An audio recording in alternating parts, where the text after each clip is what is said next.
O Alerj Entrevista está de volta. Hoje estamos conversando sobre economia solidária. Aqui no estúdio, o deputado Valdec Carneiro, presidente da Frente Parlamentar da Economia Solidária.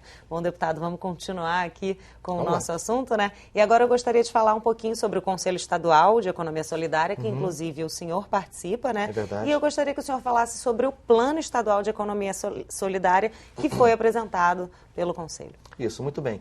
O Conselho Estadual ele foi reativado no início do ano passado. Ele está vinculado à Secretaria de Trabalho e Renda, a CETRAB, né, que hoje é dirigida pelo deputado federal licenciado Harold Oliveira. Eu quero aqui destacar, inclusive, que o Harold tem sido um secretário muito sensível, né, à pauta da economia solidária, e esse tema eu percebo, vem ganhando fôlego na gestão do Harold na Secretaria de Trabalho e Renda. Portanto, tem sido um interlocutor muito importante. Além disso, tem uma superintendência, na estrutura da CETRAB, tem uma superintendência que é especialmente destinada, voltada para as questões da economia solidária, e essa superintendente, Andréa Belo, quem coordena o funcionamento mais cotidiano, digamos assim, do Conselho Estadual. Então, o Conselho Estadual avocou para si, assim, atribuiu a si mesmo, né, a missão principal no ano passado de elaborar um plano estratégico, né, um plano de metas para a economia popular no Estado. Então, isso foi feito também em diálogo com a sociedade civil, que está muito representada no Conselho. Não é um Conselho chapa branca, não é? É um Conselho que, claro, tem representantes do poder público, mas tem muitos representantes também da sociedade civil organizada, e com isso a gente fez várias discussões, constituiu-se por dentro do Conselho um grupo de trabalho específico para sistematizar a minuta do plano, do que viria a ser o plano de metas da economia solidária, do plano estadual, e finalmente esse plano foi, então, discutido em sua redação final, votado, e portanto, uma resolução do Conselho Estadual de Economia Solidária. Eu acho que isso também avança porque organiza melhor, né, as instâncias públicas e a sociedade civil em relação àquilo que a gente quer fazer, onde a gente quer chegar, quais são as metas, quais são as principais finalidades, quais são os objetivos de médio, curto e longo prazo que a economia solidária pode enfim, atingir no Estado. Por exemplo, se ressente-se muito da ausência de centros de comercialização desses produtos, né? Muitas vezes assim, o escoamento dessa produção, né, fica difícil. Às vezes assim, o empreendedor, assim, o microprodutor, o artesão, tem dificuldade de fazer uma divulgação e uma apresentação mais comercial do seu produto. Então, reivindica-se, por exemplo, se é uma meta do plano, que o Rio de Janeiro consiga construir, num certo espaço de tempo, 2 ou 3 grandes centros regionais de comercialização. Fui recentemente ao Nordeste, né, que tem uma larga tradição no artesanato, por exemplo, como nós sabemos, e são muito presentes no cotidiano de cidades como João Pessoa, como Recife, né, centro de comercialização, por exemplo, de artesanato.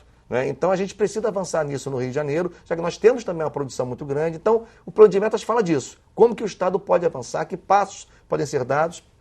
Eu acho também que mais adiante será necessário criar uma lei que sistematize, né, todos esses disciplinamentos ligados à economia solidária, que fale da questão da composição do Conselho. O Fundo Estadual já tem uma lei própria, de repente seria assimilado por essa nova lei, que criaria, eu tenho chamado assim precariamente, de um sistema estadual de economia solidária no Estado, que fale do plano de metas, enfim, mas de qualquer maneira, seja a lei do fundo, que a gente vai lutar por ela agora, né, pela sua sobrevivência, digamos assim. Seja o plano estadual, votado no Conselho, são 2 grandes movimentos no sentido da institucionalização da economia solidária no Estado. Já é um grande avanço, eu acho que são passos bastante significativos.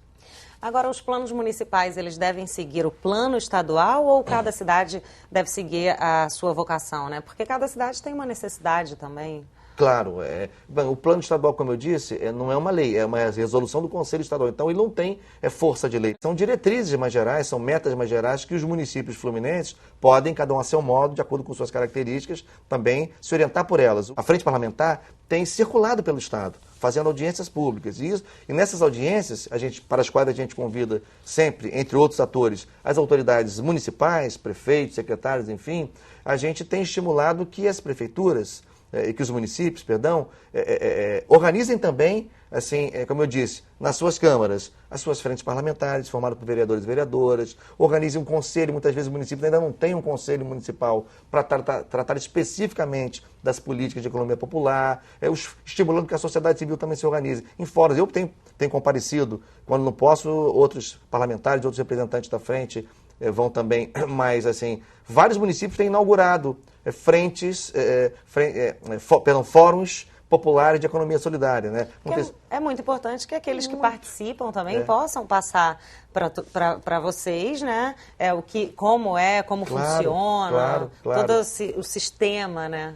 Eu tenho assim, ficado satisfeito porque a Frente Parlamentar está conseguindo cumprir esse papel, que é o papel de assim, estimular, provocar os municípios, organizar conselhos municipais, frentes parlamentares nos seus parlamentos, né, municipais, fóruns da sociedade civil, ao mesmo tempo estimulando que os governos municipais tomem iniciativas que favoreçam, que facilitem a vida do empreendedor solidário. Por exemplo, às vezes um pequeno empreendimento, quando liberado de uma taxa municipal, que é a taxa do alvará, né, para ele fazer uma diferença enorme. Né? Então, se o empreendimento ele é reconhecidamente do campo da economia solidária, ele tem que ter critérios, evidentemente, tem que ter critérios objetivos para identificar se é mesmo um empreendimento que tem características de um empreendimento solidário. Se ele for liberado naquele município da taxa do alvará, 3, 4 mil reais, isso pode parecer pequeno, né? Mas é muito expressivo para muitos empreendedores. Então, assim, a Frente Parlamentar tem dialogado sobre isso, estimulado vereadores a oferecerem proposições legislativas nas suas câmaras sobre o tema. Portanto, é um pouco esse trabalho de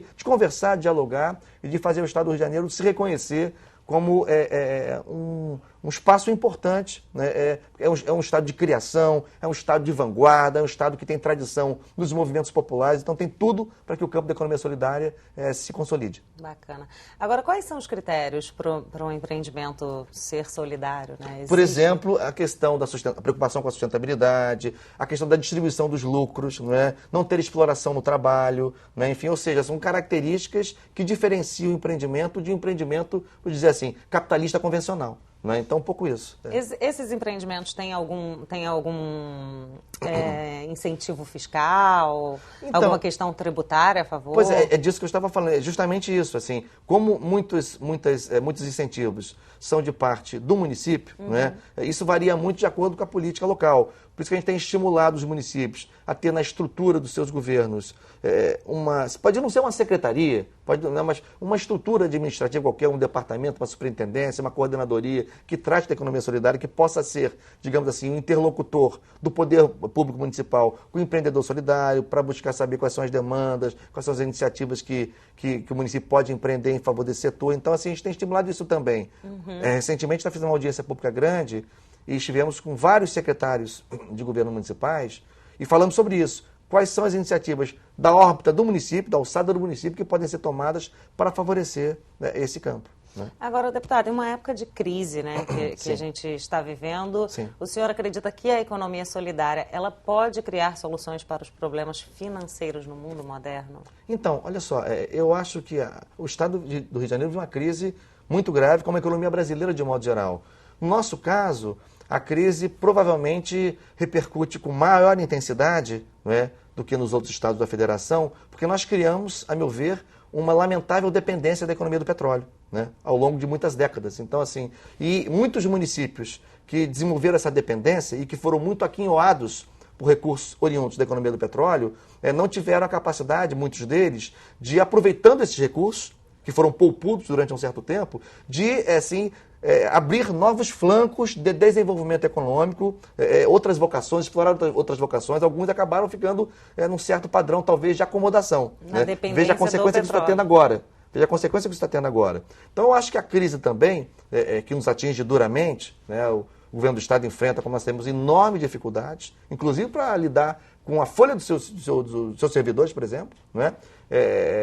Mas eu acho que a crise também pode ser e deve ser, assim, ela mesma embrião de soluções, né? Uma visão, digamos assim, dialética da crise. A crise pode ser o caminho da sua própria superação, digamos assim. Então, que nem você encontrar uma oportunidade, né, na dificuldade. É isso. Nesse sentido, Nesse sentido, a necessidade diz que a mãe da invenção é a necessidade, né? A necessidade é a mãe da invenção. Então, aqui, eu acho que a economia solidária, nesse sentido, pode se fortalecer, não como um apêndice, mas como um eixo importante do projeto estratégico de desenvolvimento econômico do Estado. Né? Tem o cluster automotivo no Sul Fluminense, tem a parte da tecelagem, né?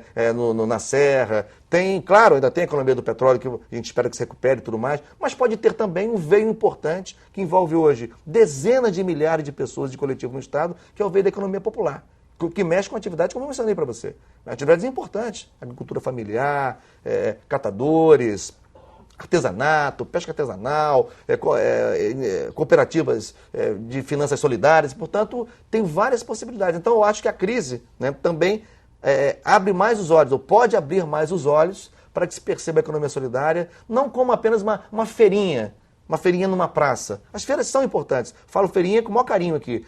Mas a economia solidária é muito mais do que isso. Né? Como eu disse no início do programa, é uma concepção outra de vida, uma concepção outra de relações no plano da economia, que em geral é um plano em que as relações são muito áridas, digamos assim. Não visa apenas o lucro, né? Mas também um pouquinho da qualidade de vida do ser humano, cooperativismo, do associativismo, né? A emancipação pelo trabalho, como eu já disse aqui. Portanto, são outros valores que presidem, né, as iniciativas. Deputado, qual tem sido o maior desafio da Frente Parlamentar em defesa da economia solidária? O maior desafio da frente nesse ano que começa, em 2016, certamente será derrubar o veto do governador ao projeto do fundo. Não tenho dúvida, né? O maior desafio legislativo, pelo menos. O outro desafio, não tenho dúvida, é conseguir manter e aprofundar esse ritmo de trabalho itinerando pelo Estado. Não é?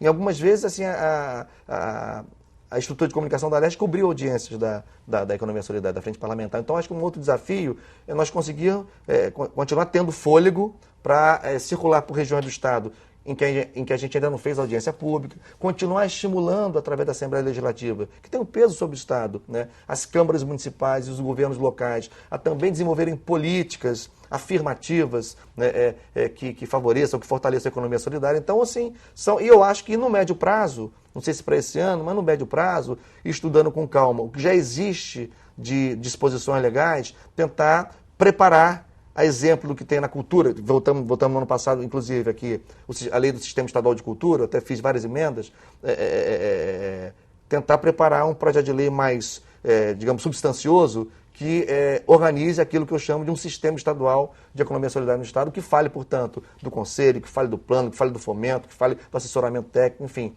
Eu acho que são desafios de curtíssimo prazo, eu falo do veto, de curtíssimo prazo, derrubar o veto, e no médio prazo tentar ter uma lei que consagre a economia solidária como um eixo importante do desenvolvimento do nosso Estado. Bom, perfeito. Pelo visto, dá para perceber que ainda tem muito trabalho pela frente, muito. Mas já avançamos bastante. Acho que sim. Vamos continuar trabalhando. Perfeito, deputado. Muito obrigada pela participação. Seja bem-vindo sempre aqui no nosso programa. Muito obrigado. É um prazer voltar aqui. O Alerj Entrevista de hoje fica por aqui. Para assistir novamente a este programa, acesse www.tvalerj.tv. Muito obrigada pela companhia. TV Alerj, o canal do povo fluminense. Até a próxima.